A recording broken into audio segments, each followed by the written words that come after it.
पाकिस्तान ने यह क्लेम किया कि उसने अपने JF-17 से हमारे S-400 व ब्रह्मोस मिसाइल बेस को नुकसान पहुंचाया, जो कि बिल्कुल गलत है। उसका ये भी मिस इन्फॉर्मेशन कैंपेन था कि हमारी एयरफील्ड, जो कि सिरसा, जम्मू, पठानकोट, बठिंडा, नलिया और भुज में है, ये उसका मिस इन्फॉर्मेशन भी बहुत गलत है।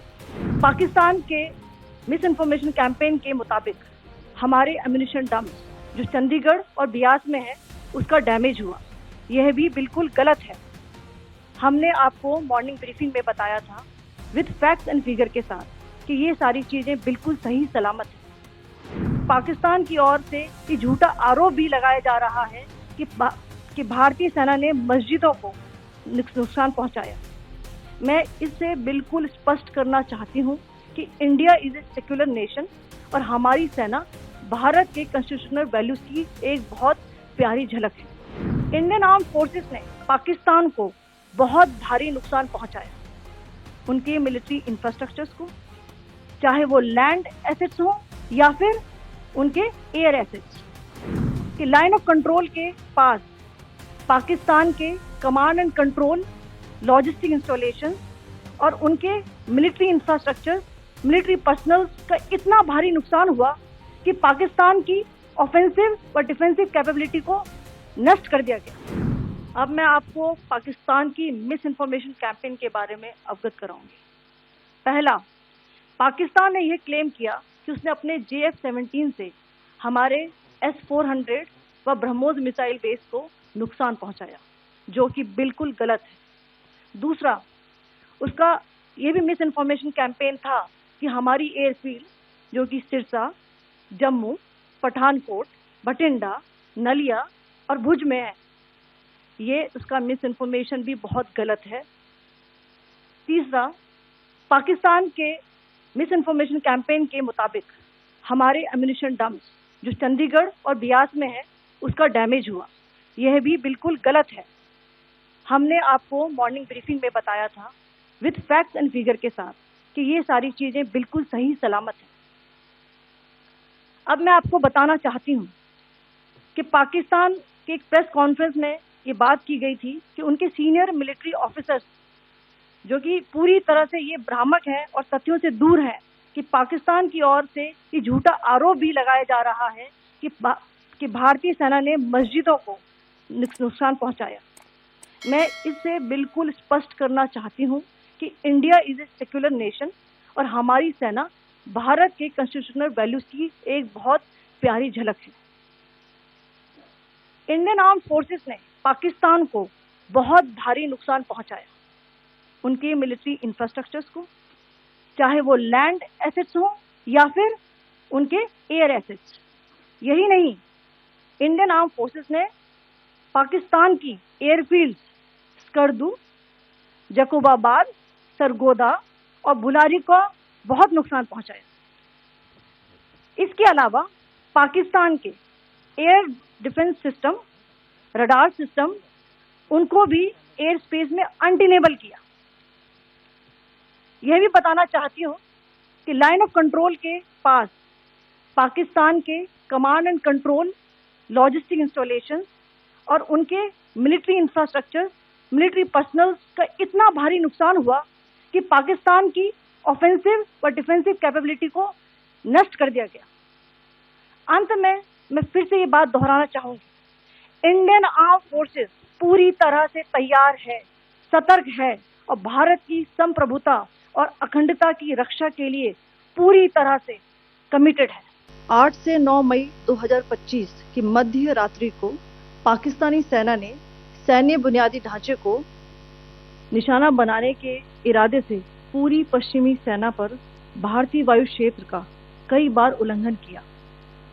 यही नहीं, बल्कि पाकिस्तानी सेना ने नियंत्रण रेखा पर भारी कैलिबर वाले हथियारों से गोलीबारी भी की। अंतर्राष्ट्रीय सीमा और नियंत्रण रेखा पर लेह से लेकर सरक्रीक तक 36 स्थानों पर 300 से 400 लगभग ड्रोनों का इस्तेमाल घुसपैठ का प्रयास करने के लिए किया गया। भारतीय सशस्त्र बलों ने काइनेटिक व नॉन काइनेटिक साधनों का उपयोग करके इनमें से कई ड्रोन्स को मार गिराया। इतने बड़े पैमाने पर हवाई घुसपैठों का संभावित उद्देश्य वायु रक्षा प्रणालियों का परीक्षण करना और खुफिया जानकारी इकट्ठा करना था। ड्रोन के मलबे की फोरेंसिक जांच की जा रही है। प्रारंभिक रिपोर्ट्स से पता चलता है कि वे तुर्की के असीस गार्ड स्वागत ड्रोन हैं। इसके उपरांत रात में पाकिस्तान के एक सशस्त्र यूएवी ने भटिंडा सैन्य स्टेशन को निशाना बनाने की कोशिश भी की, जिसे पकड़ा गया और उसे निष्क्रिय कर दिया गया। पाकिस्तानी हमले के जवाब में पाकिस्तान में 4 हवाई रक्षा स्थलों पर सशस्त्र ड्रोन लॉन्च किए गए। इनमें से एक ड्रोन एडी रडार को नष्ट करने में सक्षम रहा। पाकिस्तान ने जम्मू कश्मीर के तंगधार, उरी, पुंछ, मेंढर, राजौरी, अखनूर और उधमपुर में भारी कैलिबर आर्टिलरी गन और सशस्त्र ड्रोन्स का उपयोग करके नियंत्रण रेखा के पार गोलीबारी भी की, जिसके परिणाम स्वरूप भारतीय सेना के कुछ जवान हताहत हुए और घायल हुए। भारतीय जवाबी कार्रवाई में पाकिस्तानी सेना को भी बड़ा नुकसान पहुंचाया गया।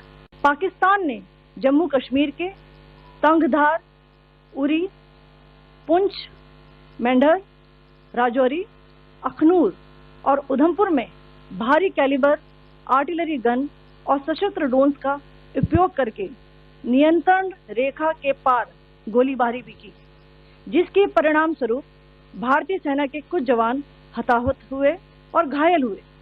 भारतीय जवाबी कार्रवाई में पाकिस्तानी सेना को भी बड़ा नुकसान पहुंचाया गया। इसके अलावा पाकिस्तान का गैर जिम्मेदाराना व्यवहार फिर से सामने आया। 7 मई 2025 को रात 8:30 बजे एक असफल अकारण ड्रोन और मिसाइल हमला करने के बावजूद पाकिस्तान ने अपना नागरिक हवाई क्षेत्र बंद नहीं किया।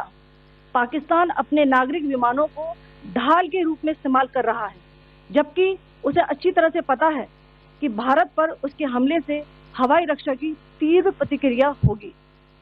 यह भारत और पाकिस्तान के बीच अंतर्राष्ट्रीय सीमा के पास उड़ान भरने वाले अंतर्राष्ट्रीय उड़ानों सहित नागरिक विमानों के लिए सुरक्षित नहीं है।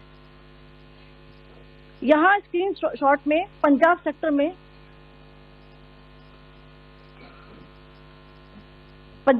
में हाई एयर डिफेंस अलर्ट स्थिति के दौरान एप्लीकेशन फ्लाइट रडार 24 का डेटा दिखाया गया है। जैसा कि आप देख रहे हैं यहाँ पर भारतीय पक्ष का हवाई क्षेत्र घोषित बंद के कारण नागरिक हवाई यातायात से पूरी तरह से रहित है। कराची और लाहौर के बीच के हवाई अड्डे मार्ग पर नागरिक एयरलाइंस उड़ान भर रही है। हाई अलर्ट किया गया है विमान फ्लाइनेस एविएशन का एयरबस 320, जैसा कि आप यहाँ देख रहे हैं, जो कि शाम को 5:50 बजे दमम से शुरू हुआ और रात को 9:10 बजे लाहौर में उतरा। ये सारा डिटेल्स आप यहाँ देख रहे हैं, ये डिटेल्स यहाँ लिखा हुआ है। Can you see this?